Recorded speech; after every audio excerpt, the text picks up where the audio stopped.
wabarakatuh. A'udzubillahi Bismillahirrahmanirrahim.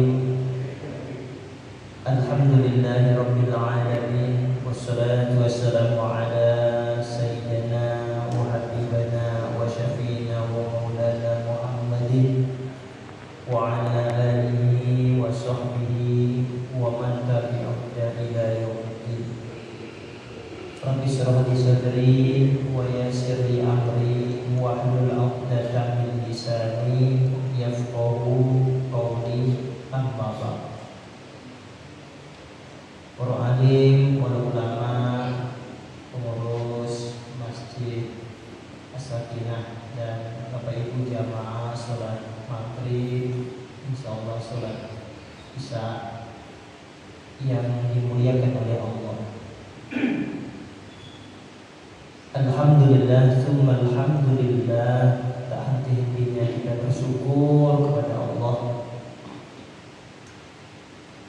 yang mana begitu banyak nikmat yang telah Allah berikan kepada kita, sehingga dengan begitu banyak nikmat di dalam Al-Quran Allah jelaskan, wa in ta'uddu ni'matallahi la tuhsuha. Jika kita menghitung nikmat yang Allah berikan, tidak bakal bisa kita untuk menghitung.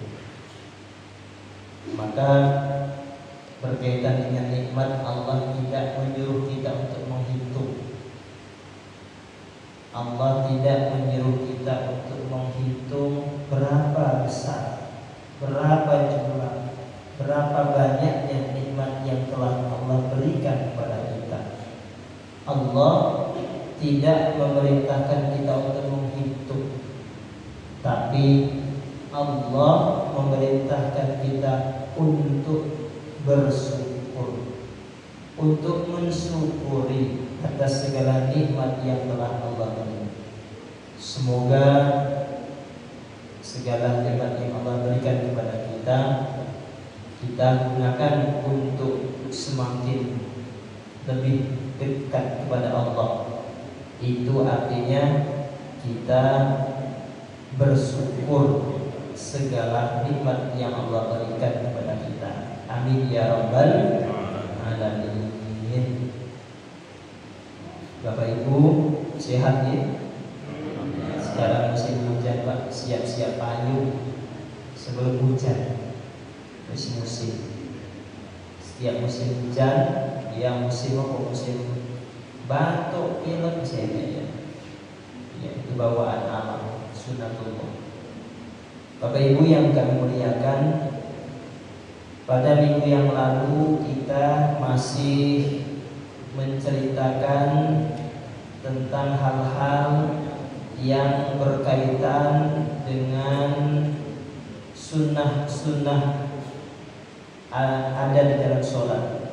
Di antaranya ada sunnah ab'ad.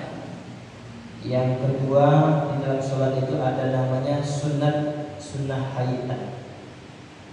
Kalau sunnah ab'ad kita tinggalkan, maka setelah atau sebelum salam kita dianjurkan melakukan sujud sahwi. Itu kalau sunnah ab'ad. Tapi kalau sunnah hayat itu tidak. Ya. Perlu kami tambah, kemarin mungkin agak kurang lengkap di dalam sunnah hayat itu tentang mengangkat tangan. Kadang-kadang kita mengabaikan. Jadi di dalam sholat itu pemisah antara rukun satu dengan rukun yang satunya itu lafadznya takbir, Allahu Akbar. Nah, saya pernah diceritakan oleh teman saya, itu orang Banten, hafal Quran, mondoknya di dalamnya ikhafah, orang asli Banten. Waktu itu ada penerimaan menjadi imam sholat maktubah di Masjid Istiqlal. Nah kebetulan teman saya juga ikut, namanya Maulana Fatullah, juara 3 internasional. Beliau orang Jawa Barat, orang Banten, ikut salah satu kontestan menjadi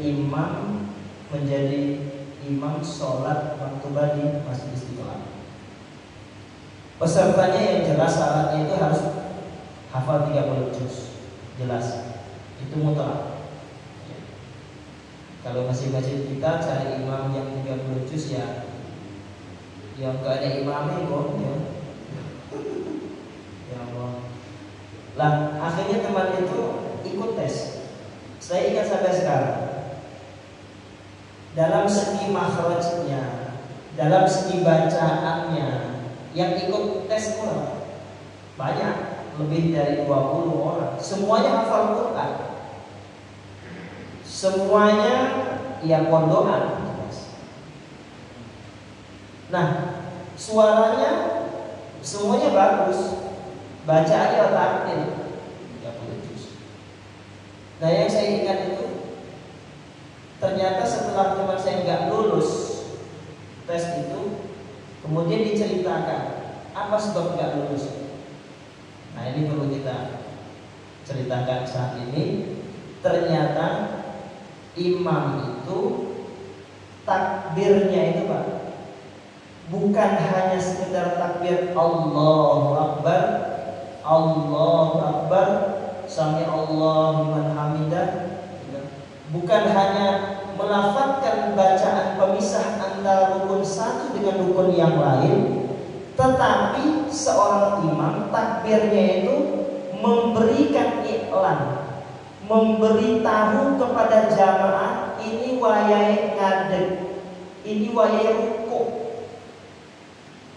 Paham? Contoh, takbir itu kan sama Allahu Akbar. Kalau imam dari duduk mau menghadap, ya, dari tahiyat awal kan berdiri lagi, kalau sholat maghrib mau rakaat ketiga kan ada toh, maka takbir imam harus panjang. Allahu Akbar berarti memberikan iklan, memberikan pemahaman kepada jamaah, berarti ini rukunya agak panjang, berarti yang bangkit dan rukunya agak lama atau Allah. Begitu juga ketika mau ruku, dari baca ayat ruku kan Allah takbir Allahu Akbar. Ketika Allah Akbar itu takbirnya harus panjang-panjang. Soal imam mau ruku saja Allahu Akbar, makmum ibu sudah ngomong bingung. Ketika mau antara ngadeg dengan ruku itu kan sebentar, maka takbirnya ya harus pendek. Allahu Akbar, sami Allahu liman hamidah. Ketika mau sujud ya panjang Allahu Akbar. Ketika bangkit duduk dari antara dua sujud ya sebentar, pendek takbirnya Allahu Akbar. Ini duduk antara dua sujud takbirnya panjang Allahu Akbar. Saya yakin makmum yang konsentrasinya kurang ngadeg Pak. Lah bener lah kesimpulannya, yo lafaz itu yo ada diucapkan, tetapi lihat situasinya. Kalau kita seorang imam itu nggak hanya sekedar menjadi imam, tapi menjadi panutan bagi makmum yang di belakang. Ini masalah takdir. Oh, akhirnya ada cerita. Oh, ternyata ada yang lulus, ada yang enggak tadi. Mergo takbir pemisah antara rukun satu dengan rukun yang lain. Nah, mengangkat tangan kan orang atau sholat kita mengangkat tangan. Nah, sunat hayatnya mengangkat tangan itu yang pertama takbiratul ihram. Allahu sholifatul maghrib, ya salat maghrib, sholifatul maghribi salat rakaatin makmuman lillahi ta'ala. Allah, tangannya diangkat. Allahu akbar. Ya, mengangkat tangan. Jadi yang pertama. Kemudian tangannya diikat di dada. Kemudian sudah baca ayat, mau rukuk. Ketika mau rukuk, ya disunatkan lagi mengangkat tangan. Allahu akbar. Mengangkat tangan lagi. Mau rukuk. Bangkit dari rukuk, ini adalah sami Allah. Angkat tangan lagi. Sami Allahu liman hamidah. Sudah 3 ya. Takbiratul ihram, mau rukuk, i'tidal. Sami Allahu liman hamidah 3. Kemudian langsung sujud. Nah, ketika sujud itu enggak ono. Mau sujud Allah Akbar, sujud ngangkat tangan lagi enggak ono. Ini sunnah. Sudah itu rakaat pertama toh? Rakaat pertama, kemudian ngadep rakaat kedua. Rakaat kedua itu enggak bangkit dari rakaat kedua. Allah, enggak ono kesunahan untuk ngangkat tangan. Dari Allah, rakaat yang kedua ya, Allahu Akbar. Enggak ada. Yang disunahkan ketika bangkit dari duduk mau berdiri ketika tahiyat awal. Setelah kita tahiyat awal, kemudian mau berdiri lagi rakaat ketiga kalau maghrib, nah baru itu mengangkat tangan. Sudah tahiyat selesai. Allahu Akbar. Setelah tahiyat awal, berarti ada 4 sunat hayat itu. Sunat yang di dalam sholat ketika kita mengangkat tangan itu ada 4 tempat. Takbiratul ihram, mau rukuk, bangkit dari rukuk, ketika berdiri dari tahiyat awal pun 4. Mengangkat tangan atau enggak gelas, enggak ngangkat tangan, yo enggak opo-opo, iya toh? Malas Pak, ngangkat tangan opo-opo, sholatnya enggak batal. Tapi yo eman-eman wis kadang sholat masa ngangkat tangan yang luar sarasa gitu. Ya, eman-eman dapat kesunahan. Setiap sunnah itu pasti dapat ganjaran eman-eman. Nah, ini yang dapat saya sampaikan untuk tambahan yang kemarin. Kemudian yang selanjutnya, yang hari ini kita bahasnya tentang apa ya kemarin? Yang membatas sholat sudah. Mubtilatus sholati. Sudah belum ya? Belum ya? Kayaknya sudah ya. Yang membatalkan sholat. Ya boleh. Baru yang kedua. Oke. Bismillahirrahmanirrahim. Mubtilatus sholati. Adapun perkara yang membatalkan sholat itu yang pertama, tabatulus sholatu bil hadathi. Sholat itu bisa batal disebabkan hadas kecil, hadas besar. Gitu. Hadas itu macam-macam. Kadang-kadang awak dewi kroso enggak, kayak ini enggak ya. Padahal wis metu angin gitu. Lah itu metu hadas. Ya wis batal sholatnya. Gitu. Wujudnya batal, sholatnya batal. Kemudian ini kayaknya sudah ya. Kemudian yang kedua adalah biwuqu'in najasati, kejatuhan najis illam tulqahalan, ketika najis itu tidak dibuang seketika. Enggak seketika. Jadi kejatuhan najis bagi yang tahu, bagi yang bapak-bapak tahu ada cecak di atasnya, cetek di kopiah, gitu. Yo garo, ya apa-apa nih garo. Yang dibahas ini yang tahu. Yang kedua, wabin kisafil aurati illam tustar, halan terbuka aurat bila tidak ditutup seketika. Terbukanya aurat, kalau auratnya ibu-ibu di dalam sholat itu sekujur tubuh kecuali muka dan epe-epe. Epe-epe itu apa? Telapak tangan yang warna putih nggak? Bapak, kalau bapak-bapak, auratnya di dalam sholat yaitu antara pusat dan lutut. Berarti kalau kita pakai sarung tapi sarungnya itu di atas pusat, nggak pakai kelamben, ya sah sholatnya. Jadi sholat bapak-bapak, aurat yang harus ditutup, kalau terbuka sholatnya batal. Kalau itu tertutup, maka sholatnya sah. Mana auratnya bapak-bapak?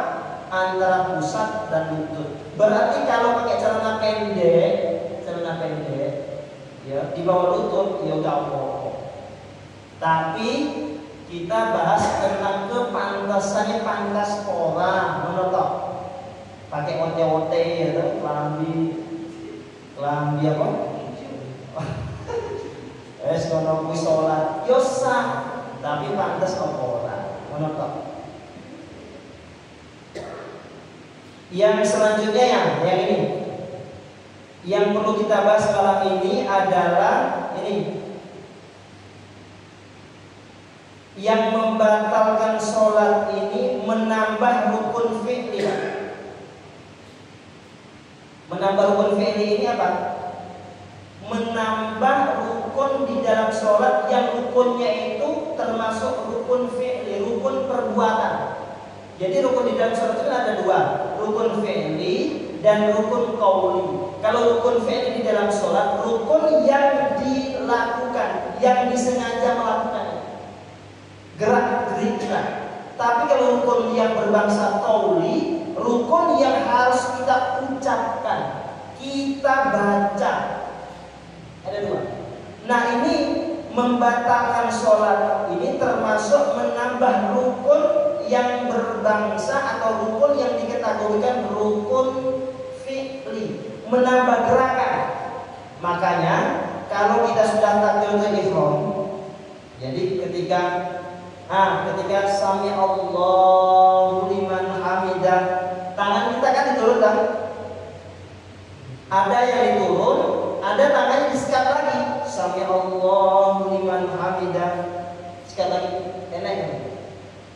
Ada yang sami Allahu liman hamidah, ya kan? Tangannya di bawah. Nah yang nggak boleh itu ketika sami Allah tangannya nggak didekat, tapi sami Allahu liman hamidah, goyang-goyang tangan. Ini loh, wena pak, wena di dalam sholat itu. Tangan kedua-dua tangan adalah sami Allah liman hamidah, Rabbana lakal hamdu. Jadi, nah gerak-gerik inilah menambah rukun fi'li. Kalau gerakannya lebih dari 3 atau berturut-turut, batal. Sengaja atau tidak, kalau melebihi dari 3, 2 ya batal. Makanya ada kesunahan di dalam kitab yang lain sebagai banyak ulama menfatwakan bahwa ketika selesai sami Allah liman hamidah, tangannya tetap didekap. Ben apa? Ben meneng.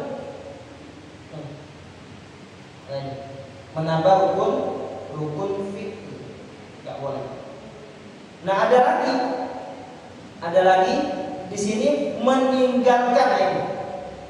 Iya batal sholat kita, meninggalkan rukun, meninggalkan sebagian syarat-syarat sahnya sholat. Tadi menambah, sekarang meninggal rukun sholat. Rukun sholat itu apa? Macam-macam. Termasuk rukun sholat itu adalah toma'nina.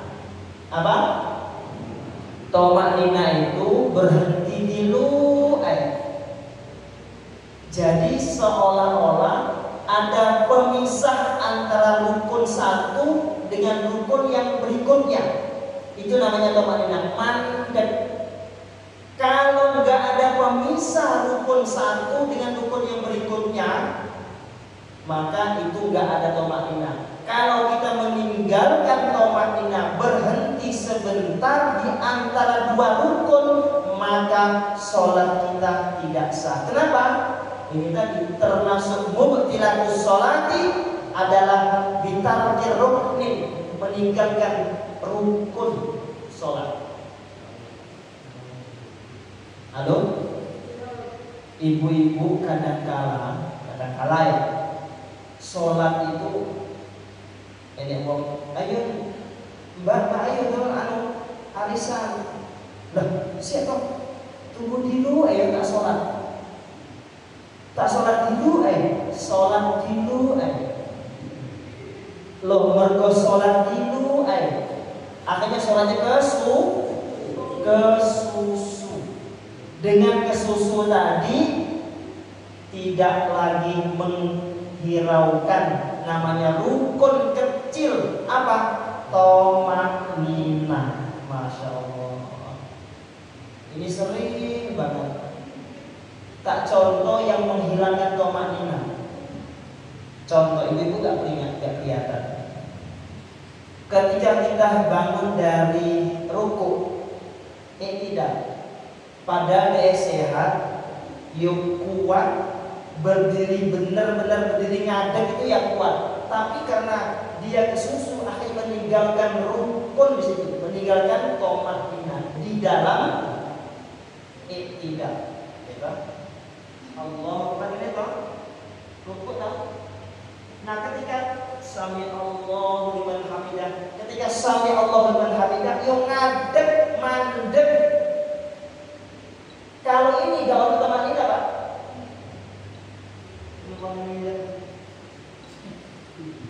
Gawat apa ya? Coba lihat, enak mandek kan? Rukuk ya? Allah Akbar. Sami Allahu liman hamidah.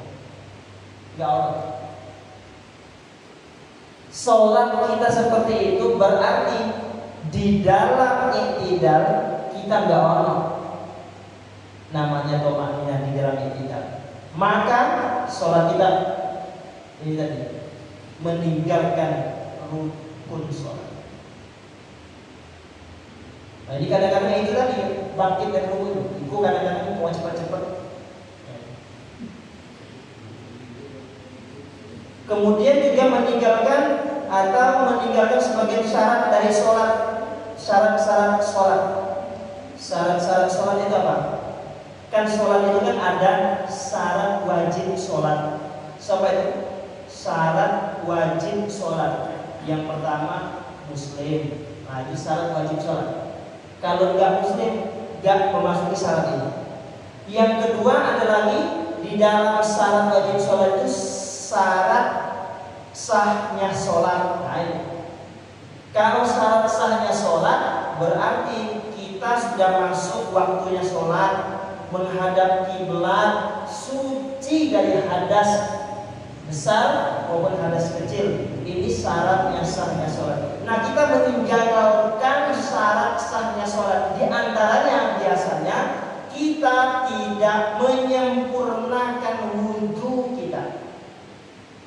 Lah kalau kita ditarik ke belakang, ya ada kaitan dengan pembahasan kita yang dulu berkaitan dengan toharo, berkaitan dengan bersuci, berkaitan dengan mengambil air wudhu. Lah kalau kita tidak hati-hati, maka ibadah kita namanya mulghah. Mulghah itu apa? Mulghah itu zong nganggur. Pak, uangnya yo, terus tuwe terus piye sholat ini? Ngono nggak usah sholat pisan. Wangnya lah, enggak. Allah itu ini kan secara teori, secara sholat yang sempurna itu ya seperti itu. Tetapi Allah juga memandang kemampuan kita. Makanya sholat itu wajib berdiri bagi sholat wajib. Ngadep tidak harus betul wajib termasuk rukun sholat berdiri betul. Tapi gak sekeras itu bagi yang puasa, bagi yang mampu. Nah itu bagi yang gak mampu ngadep, yo duduk yo silo banyak kursi terserah. Nah berarti kan ada pilihan-pilihan. Gitu. Tapi yang jelas bagi yang sehat, ini kan pembahasan yang sehat. Seperti apa? Tidak mau. Bagi yang sehat, ya dari sini. Sami Allahu liman hamidah. Ngadep betul. Tapi bagian gak iso ngadat ya cukup, wajib semampunya. Sami Allah alhamdulillah. Batasnya ini toh, ya wes. Jangan dipaksa apa-apa kok. Memang gak iso ngadat begini terus. Ya batas kene ya wes, batas ini toh. Tapi mandat gitu. Sami Allah alhamdulillah. Allahu Akbar. Ya apa-apa. Nah ini pembahasan sholat ini ya memang apa ya? Memang dia dikaji Pak, dikaji. Nah kemudian di dalam sholat, dengan membatalkan sholat itu juga ada sesuatu yang membatalkan puasa. Apa saja yang membatalkan puasa di dalam sholat juga termasuk dikategorikan juga membatalkan sholat. Di dalam puasa itu umpomo awal dhewe sebelum sholat giginya lubangnya gede banget, bernangan sate, bernangan sate. Ternyata setelah sholat lidahnya nyugil ngono kuwi, ternyata metu sate mau ning setelah gigi mau belum. Pada sholat, itu jelas-jelas sate Pak, segede kelingking. Wailil maghdubi alaihim waladdallin. Bahiki sate. Pada sholat, Bismillahirrahmanirrahim. Ya, eman-eman sate. Terus dimain-main. Akhirnya Pak, mergo iwak enak. Akhirnya ditelan Pak. Sate mau batal puasanya, sholatnya juga batal. Apa saja yang membatalkan di dalam puasa, membatalkan puasa, juga ketika sholat kita juga batal. Makanya sebelum sholat itu disunahkan kita gosok gigi, ya kan? Gak boleh makan ompong-ompong, mergo itu kan, supaya kita di dalam sholat itu memang puasa. Ya sholat itu betul-betul serius Pak. Soalnya apa? Ya menghadap yang menciptakan awak ini. Gak iso dolan. Kadang-kadang ya sholat itu sambil dia ya. Karena anok 2-3 kali. Sholat ya sempat anok, sempat garut-garut, ya Allah. Padahal berhadapan dengan Allah Subhanahu wa Ta'ala. Jajal bapak-bapak yang tentara itu. Baris di depan ini Pak Prabowo gitu. Ketika berbaris itu songnya depan diri. Iya, lalat nyamuk yang ditahan. Ya toh tahan berkokok ngaruh ini Pak Prabowo Pak. Baik wah barisnya sergap mulu, barisnya rapi gitu. Kemudian ya Allah pemimpin upacara menghormat ya hormat. Ya toh, balik kiri, mana Pak? Itu baru upacara yang menghadiri manusia. Lagi lawannya itu upacara sholat yang dihadapan kita Allah Subhanahu wa Ta'ala. Ada yang garuk-garuk, ada yang angguk, ada yang ya Allah. Jadi secara logika ya nggak pantas. Lah enaknya Pak, yang membatalkan sholat itu termasuk ini dahim yang kira-kira umpamanya imam ketika imam ghairil maghdubi alaihim, ketika dia melakukan suaranya agak serak, maka dia itu gak apa-apa karena yaitu supaya untuk menyempurnakan bacaannya. Tapi yaitu sekali. Kemudian kalau memang nanti rakaat kedua seperti itu lagi lagi supaya bacaannya lebih sempurna ketika sesudah itu. Ya nggak boleh, nggak ini sanggup paut atau jadikan punya penyakit.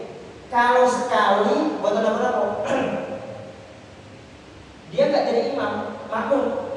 Kalau imam tadi kan karena bacaannya, supaya lebih sempurna bacaannya dia DM, gitu.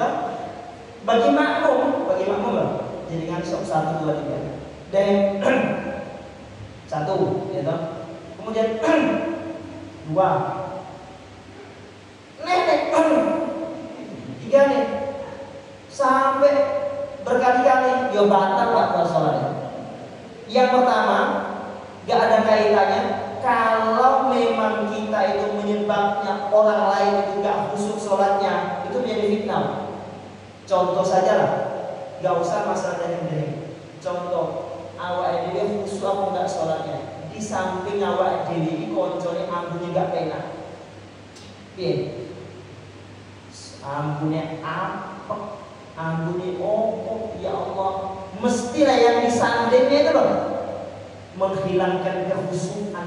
Yo sabar, tapi manusiawi ya. Bes ambune Masya Allah. Makanya dianjurkan kalau masuk masjid mau sholat, yo rapi, yo wangi. Ya mergo itu Pak, interaksi dengan orang lain. Jangan sampai kehadiran kita ini membuat orang lain tidak khusyuk. Ini ya akhirnya pahala awak dewi hilang mergo membuat orang yang tidak khusyuk. Nah, dari berkali-kali kalau penyakit itu batal soalnya. Pun ini hal-hal yang membatalkan sholat. Ada lagi gerak yang disengaja, walaupun sedikit tapi disengaja. Atau gerak yang terlalu melangkah, yang terlalu umpama imam berhalangan. Makanya biasanya di samping, kalau yang masjid yang lawas di sampingnya ada pintu ya biasanya. Saya ingat ada pintu. Jadi kalau ada apa-apa imamnya langsung keluar, yang mengganti di belakangnya. Nah, ketika melangkah itu ada ukuran Pak, ya sewajarnya melangkah. Tapi kalau melangkah langsung ke ini, ya batal masalah. Walaupun 1 kali. Soalnya apa? Melangkah di luar dari kewajaran. Nah, melangkahnya walaupun jadi kan dari sini ke sana nggak apa-apa, nggak batal soalnya. Allahu Akbar. Sami Allahu liman hamidah. Allahu Akbar. Sampai kita ngobrol. Pak masih mau sholat ini kono. Enggak mau. Tapi baca Sami Allahu liman hamidah. Allah Sami Allahu liman hamidah Rabbana. Nah, itu isbatas. Nah, hal-hal yang intinya yang saya mau sampaikan intinya, sholat itu memang dibuat oleh ulama-ulama itu diatur sedemikian rupa karena kita tuh berhadapan dengan yang maha segala-galanya. Itulah kesimpulannya apa? Ya kalau kita gatal ya manusiawi, tapi ada cara galaknya.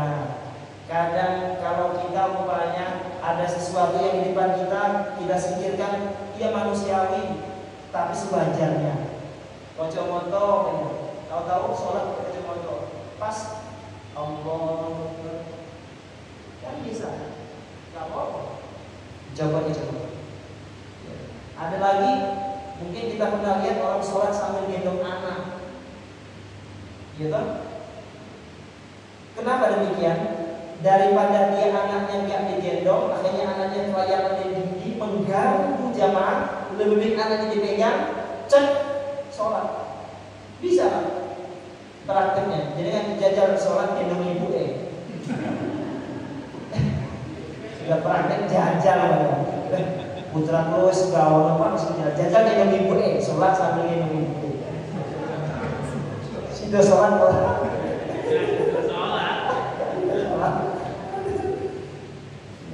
Intinya bahwa kita berusaha bahwa ibadah kita ini semakin lama, awal juga semakin mudah. Jadi rumusan kita ini semakin lama semakin apa Pak? Semakin lama semakin tenaganya kurang, semakin lama usia kita berkurang. Nah, masa ibadah kita kayak mono-monoan, minimal kita sudah ada niat untuk beribadah sholat ini lebih baik dari yang sebelum-sebelumnya. Yang nggak bisa semuanya, oh ternyata takbiratul ihram itu seperti itu, angkat tangannya ada 4-4. Ya itu aja dipraktekkan aja dulu seperti itu. Oh, aku ini sholat gak ini tomatina mandek, saiki sholatnya alon-alon. Ya seperti itu saja 1, 2, 3. Gak harus kayak wong-wong tenanan sholatnya sampai 100 rakaat. Ya di masjid gak mulih-mulih gitu. Mergo ibadah sholat aja, gak nyambut gawe. Orang lagi utangake bapak ibu anak kelayapan bapak ini masjid sholat gitu. Itu yang gak kita harapkan, gak kayak ngomong gitu, gak seperti itu. Jadi ibadah terus sempurna, yo hal-hal yang lain juga kita sempurnakan. Pun kita buka pertanyaan untuk yang mau bertanya, dipersilakan. Ya. Tadi menarik yang dijelaskan dari rokaat pertama ketika kita itu sujud naik kembali, itu ada penjelasan pergantian rokaat dari 1 ke 2 itu diawali juga dengan gini, itu apa kasah atau memang membatalkan, apa ada penjelasan? Jawabannya enggak apa-apa, kita cuma sunatan gitu. Sunatan itu kenapa? Jadi makanya ada juga yang menjadi setiap pergantian rokaat selalu begini, Allah itu 1. Kemudian yang sering terjadi kita di sekitar kita ini memang gerakan ini sering kali kita tahu sekitar kita, entah berhidung, entah kuping, entah telinga, mata dan sebagainya. Jadi berulang kali. Nah itu membatalkan apa hanya tetap sholatnya sah, cuma pahalanya hilang gitu kan ibadah. Jadi sering kali entah kuping, entah hidung dan sebagainya. Semacam begitu, itu sering kali. Itu yang perlu kita. Betul. Jadi memang sholat itu sudah diatur. Jadi diatur dalam arti kata supaya kita nggak kebablasan. Jadi antara sholat dengan olahraga itu supaya ada beda. Sholat dengan gym kayak orang ya sholat itu olahraga, sholat itu olahraga. Jadi kalau kita kepalanya nyut itu apa? Migrain apa? Ya pokoknya migrain. Lah, coba kita sholat, sujud yang lama. Hanya bacaannya ya, pokoknya bacanya Rabbana atina hasanah Allah. Pokoknya sujudnya. Kemudian tangi sujud lagi yang kedua lama. Intinya apa? Sujud itu adalah sama hal apa ya? Dapat meringankan, dapat menyedot penyakit itu nama saya dikatakan dengan olahraga itu bisa. Jadi penyakit-penyakit apa bisa hilang. Itu sujud ya. Coba aja dengan praktekkan kalau sujud yang lama itu berbeda. Palanya harus enteng. Yang kadang-kadang kalau penyakit kena sujudnya kok tidur. Nah, pemisah antara rukun satu dengan rukun yang lain itu takbiratul ihram. Angkat tangan maksudnya. Ya, angkat tangan. Setiap pergantian rukun ada angkat tangan. Ya kan? Angkat tangan. Nah, kalau di dalam keterangan kita itu untuk memisah rukun satu dengan rukun yang satunya, lafadznya bukan geraknya, ada pemisahnya Allahu Akbar. Jadi pemisah antara rukun satu ketika kita mau berpindah dari rukun yang pertama ke rukun yang kedua itu lafadznya dilafadzkan bacaan Allahu Akbar. Tetapi kalau gerakan bacaan ada disertai dengan tangan kita angkat, ada 4 tempat yang saya ceritakan tadi. Nah kalau kita ini ruku ya, mau ruku ini kan dari sujud ya, Allahu Akbar, Rabbul Firin baca itu. Kemudian mau kan pindah rukun lagi, mau sujud yang kedua, masa Allahu Akbar? Enggak. Yang berdiri. Oh, yang berdiri tadi dari rukuk langsung berdiri ya. Nah, kalau dari dari duduk sujud ya kan? Dari sujud naik ke rakaat kedua kan. Oh, dari sujud rakaat kedua. Nah, itu kan ada Yang disunahkan di sunat hayat itu ngangkat tangannya ketika tangis duduk dari tahiyat awal. Kalau tahiyat seperti sholat isya ya, tahiyat awal ada. Kemudian kita rakaat yang ketiga tadi berdiri lagi, itu enggak Allahu Akbar enggak? Langsung saja Allahu Akbar. kalau begitu kan batal. Bukan batal, enggak batal enggak. Enggak apa-apa. Di tempat yang 4 saya ceritakan tadi disunahkan hayatnya, sunat hayatnya mengangkat tangan. Umpama mengangkat tangan kabeh, yo enggak apa-apa asal tangannya itu ngangkat tangannya tidak melebihi ukuran ngangkat tangan seperti takbiratul ihram. Tapi kalau dapat kesunahannya 4 tempat itu tadi, apakah batal Pak? Dari enggak tahiyat awal langsung Allahu Akbar, enggak batal, tapi tidak dapat nilai sunnah. Loh, kaitannya apa? Itu menambah enggak? Tidak menambah. Ya, tidak menambah. Nah, kemudian yang kedua tadi sudah ya? Oh, garuk-garuk itu, nah makanya kalau kita garuk pasti ada menambah gerak-gerik tangan kita. Nah, kata-kata gerak-gerik tangan itu seumpama kita sudah tangannya di dada sini, kemudian pindah ke telinga, sampai ke telinga, cuma ngetok 1, turun lagi, gatal nih, angkat, turun lagi, berkali-kali, nggak apa-apa. Yang nggak boleh itu di dalam fikih itu, ketika kita merubah posisi atau di dalam sholat itu melebihi gerakan 3 kali berturut-turut. 1,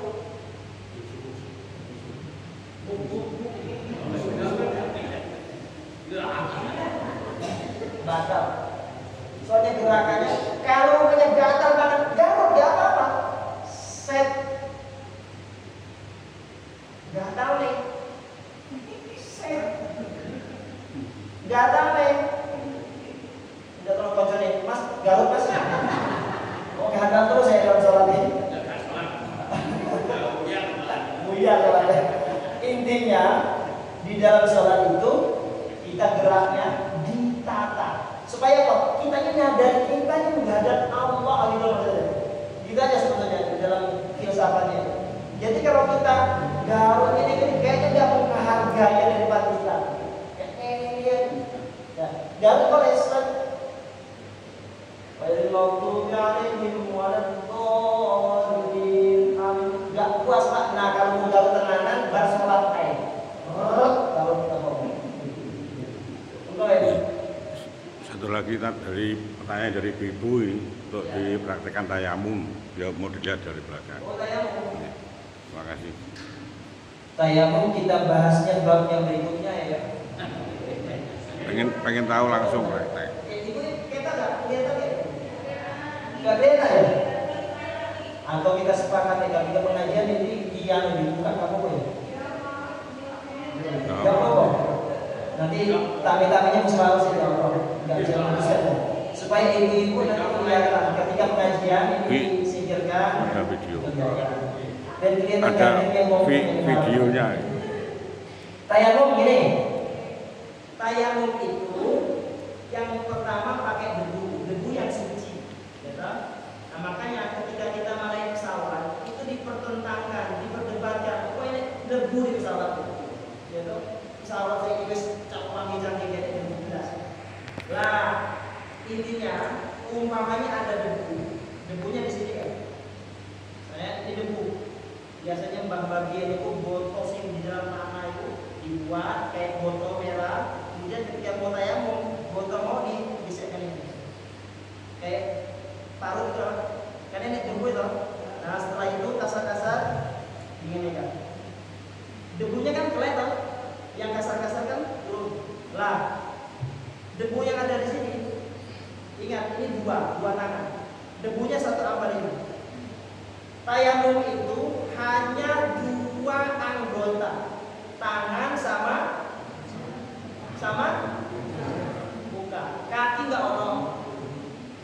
telinga nggak ono, rambut nggak ono, ya toh? Kepala nggak ono, hanya dua, tayamum. Makanya kekuatan tayamum ini kalau sholat fardu hanya satu, maghrib tayamum. Mau sholat isya walaupun nggak kentut, nggak adas, ya toh, tetap nanti setelah mau sholat isya dia tayamum neng. Jadi kekuatan tayamum nggak kayak wudhu. Tapi kalau sholat sunnah berkelanjutan nggak apa-apa. Nah, tayamum yang pertama mengusap apa? Tangan yang pertama ini, yang pertama harus ditepukkan yang ini, nggak boleh sembarang ini. Pokoknya yang tepuknya tek, yang ini ya. Kemudian yang ini, yang sebelah sini, nggak boleh yang kanan nempuknya di sini, ngambil debu yang sebelah sini, yang tangan kiri ngambil tempat sini lagi. Siap di dulu ini debunya mana diambil ini, tangan kirinya gini, nggak boleh istiqamah. Kalau tangan kanan sedang ngambil debu di sini, yang kiri di sini. Pertama ya, sudah. Kemudian muka ini debu ketika sudah di sini, di ini kan, bukan kayak ini. Ini ya ada debu. Ini ada debu di sini kan, cek. Ini kan hilang kan? Lah, untuk yang pertama, untuk debu ini sini, saya ini aku ini. Jadi sini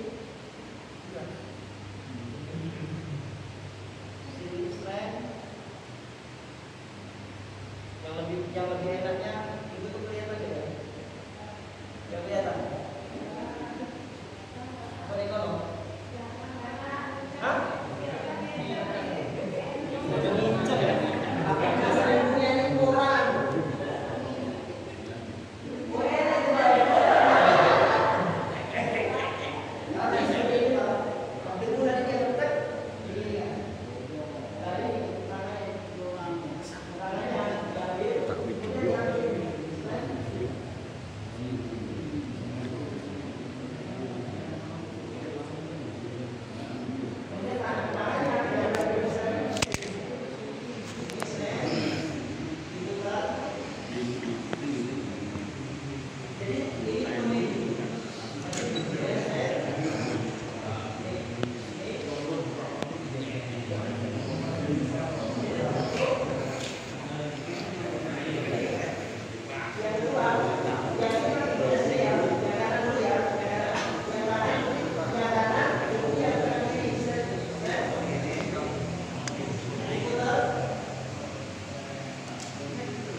Tayamum itu yang harus sekali.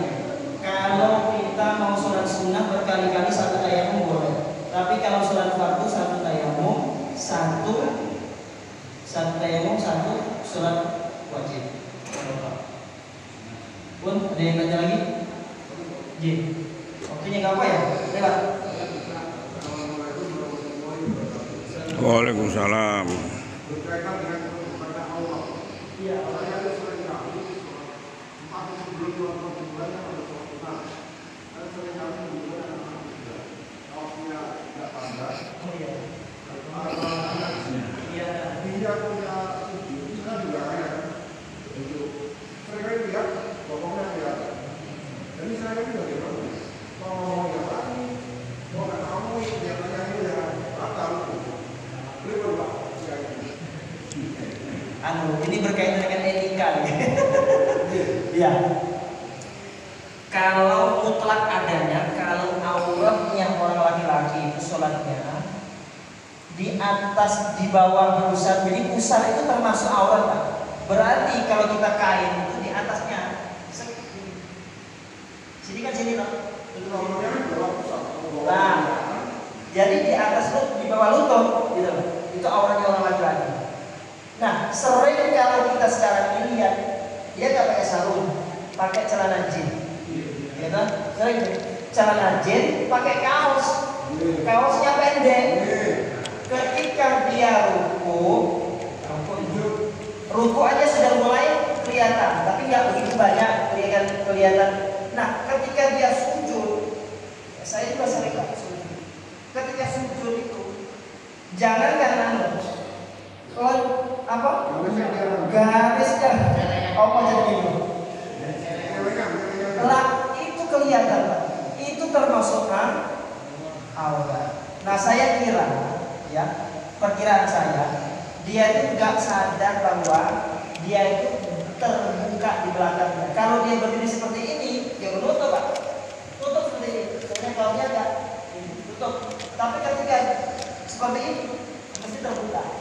Nah, etikanya, kalau kita sekarang ini, kalau kita melihat kemungkaran, kalau kita bisa dirubah atau mencegahnya itu dengan perbuatan, kita ngomong, kita cegah dengan omongan, dengan perbuatan, atau kalau kita mengingkari diam tok, tapi kita nggak punya reaksi, nggak bisa menegur si orang itu tadi, berarti kita termasuk golongan selemah-lemah iman. Beriman kita lemah banget, soalnya nggak berani membuat kebenaran di hadapan mereka.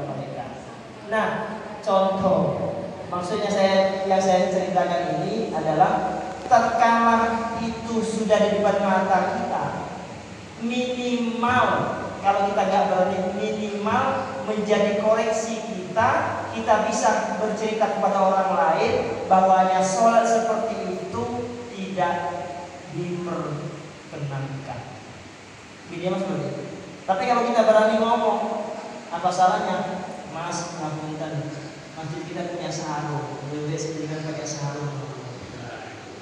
Makanya masjid punya sarung, atau kalau bisa ya habis itu ya, Pak.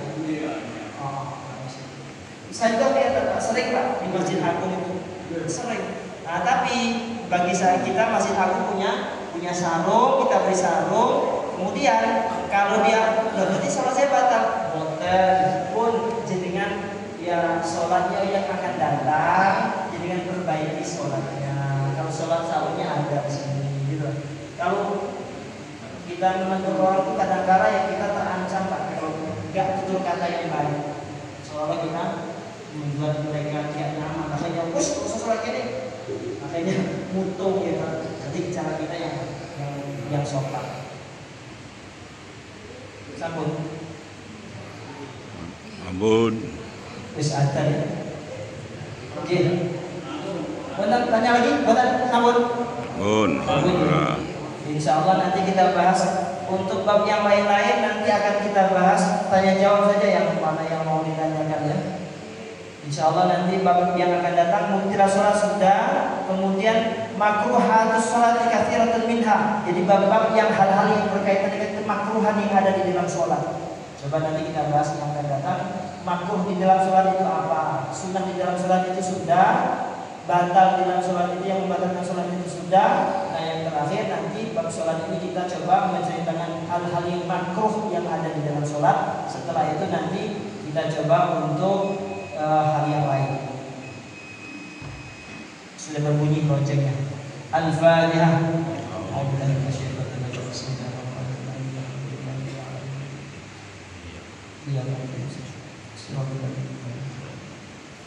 A'udzubillahi minasyaitonir rajim. Bismillahirrahmanirrahim. Alhamdulillahirabbil alamin. Amin.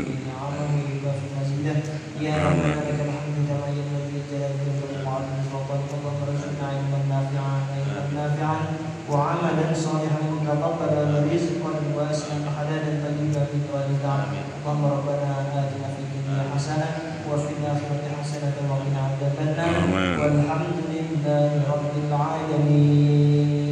الفاتحة. Assalamualaikum warahmatullahi wabarakatuh. Waalaikumsalam warahmatullahi wabarakatuh.